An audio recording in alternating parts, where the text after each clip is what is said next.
Hello friends, स्वागत है आपका हमारे YouTube channel study with smartness में। गणितीय पेडागोजी में महत्वपूर्ण प्रश्न हम डे बाय डे लगा रहे हैं जो हमारी शिक्षक भर्ती के लिए सबसे ज़्यादा इंपॉर्टेंट है। तो आप अपनी तैयारी को इसी तरह बरकरार रखें। तो चलिए स्टार्ट करते हैं। आज का हमारा पहला क्वेश्चन है, जिस विधि में पहले उदाहरण बाद में नियम बताए जाते हैं वे कौन सी विधि है। तो पहले उदाहरण से नियम की ओर आगमन विधि है। ऑप्शन नंबर 20 का राइट आंसर है। ठीक है, निगमन विधि क्या होती है? जो नियम से उदाहरण की ओर जाती है। समस्या समाधान में हम निष्कर्ष निकालते हैं। और ह्यूरिस्टिक विधि क्या होती है? जो कि खोज पर आधारित है। ठीक है फ्रेंड्स, तो उदाहरण से नियम की ओर ऑप्शन नंबर 20 का राइट आंसर है आगमन विधि। गणित शिक्षण में पाठ्य पुस्तक का उपयोग निम्नांकित कारण से किया जाता है। तो पाठ्य पुस्तक का उपयोग उदाहरण एवं चित्रों के लिए किया जाता है। ठीक है, उसमें हम प्रायोगिक कार्य नहीं कर सकते हैं, ना ही प्रस्तावना देते हैं। तो ऑप्शन नंबर सी इसका राइट आंसर है। उच्च प्राथमिक स्तर पर गणित के लिखित कार्य में अधिकांश त्रुटियां संबंध रखती हैं। तो सबसे ज्यादा उच्च प्राथमिक स्तर पर बच्चे किस तरीके से गलतियां करते हैं? मूलभूत संक्रियाओं में सबसे ज्यादा गलतियां होती हैं। ठीक है फ्रेंड्स, तो ऑप्शन नंबर ए इसका राइट आंसर है। रेखागणितीय आकृतियों के शिक्षण में सर्वप्रथम प्राप्य उद्देश्य होता है। फ्रेंड्स, तो रेखागणितीय आकृतियों के शिक्षण में प्राप्य उद्देश्य क्या होता है?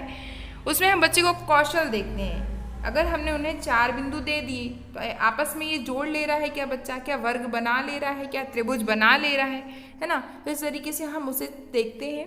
तो ऑप्शन नंबर डी इसका राइट आंसर है।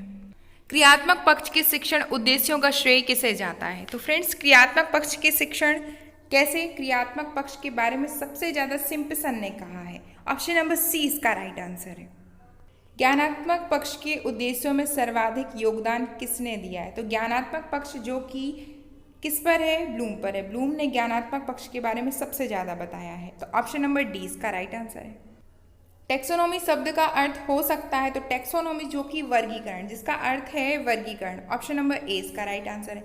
हमने पिछले वीडियो में देखा था कि ब्लूम टेक्सोनोमी ने ब्लूम टेक्सोनोमी दी है। ठीक है, और टेक्सोनोमी जिसका अर्थ है वर्गीकरण। वर्गीकरण मतलब बच्चों को हम कैसे, किसका स्किल है उस हिसाब से उसका वर्गीकरण करते हैं, फिर उन्हें सिखाते हैं। तो वर्गीकरण टेक्सोनोमी ब्लूम से रिलेटेड है। तो ऑप्शन नंबर ए इसका राइट आंसर है।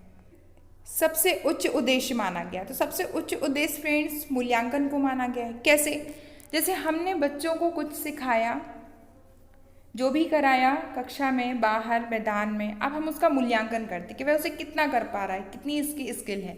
तो सबसे उच्च उद्देश्य माना गया है मूल्यांकन को। ऑप्शन नंबर डी इसका राइट आंसर है।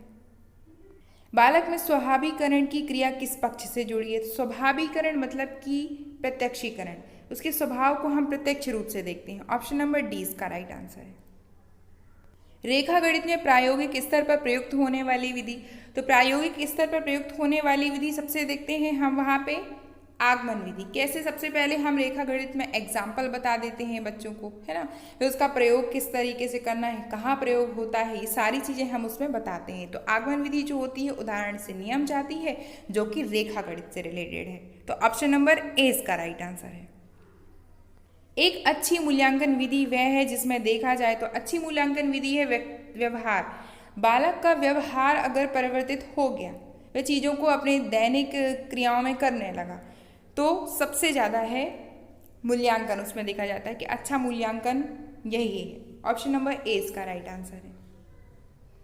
पाठ योजना का भाग नहीं होते हैं। तो पाठ योजना का भाग फ्रेंड्स क्या नहीं होता है?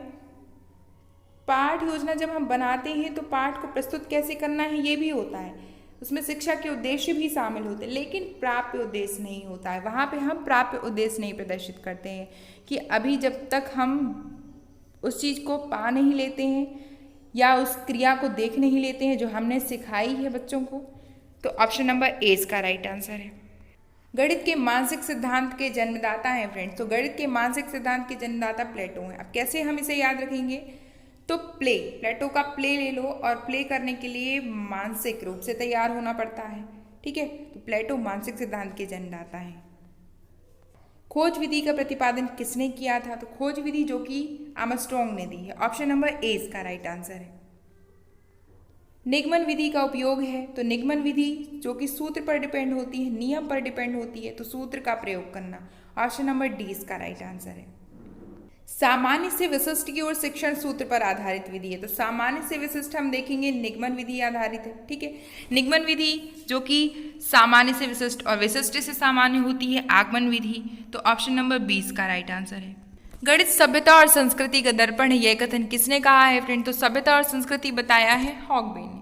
अब हॉगबीन को हम कैसे याद रखेंगे? तो हॉगबीन में बेन शब्द को ले लेते हैं जो कि एक गुजराती भाषा का शब्द है। वहाँ पे महिलाओं को आपस में सम्मान देने के लिए शब्द प्रयोग किया जाता है जो कि सभ्यता और संस्कृति के रूप में झलकता है। ठीक है, तो option number B right answer है कि गणित सभ्यता और संस्कृति का दर्पण है।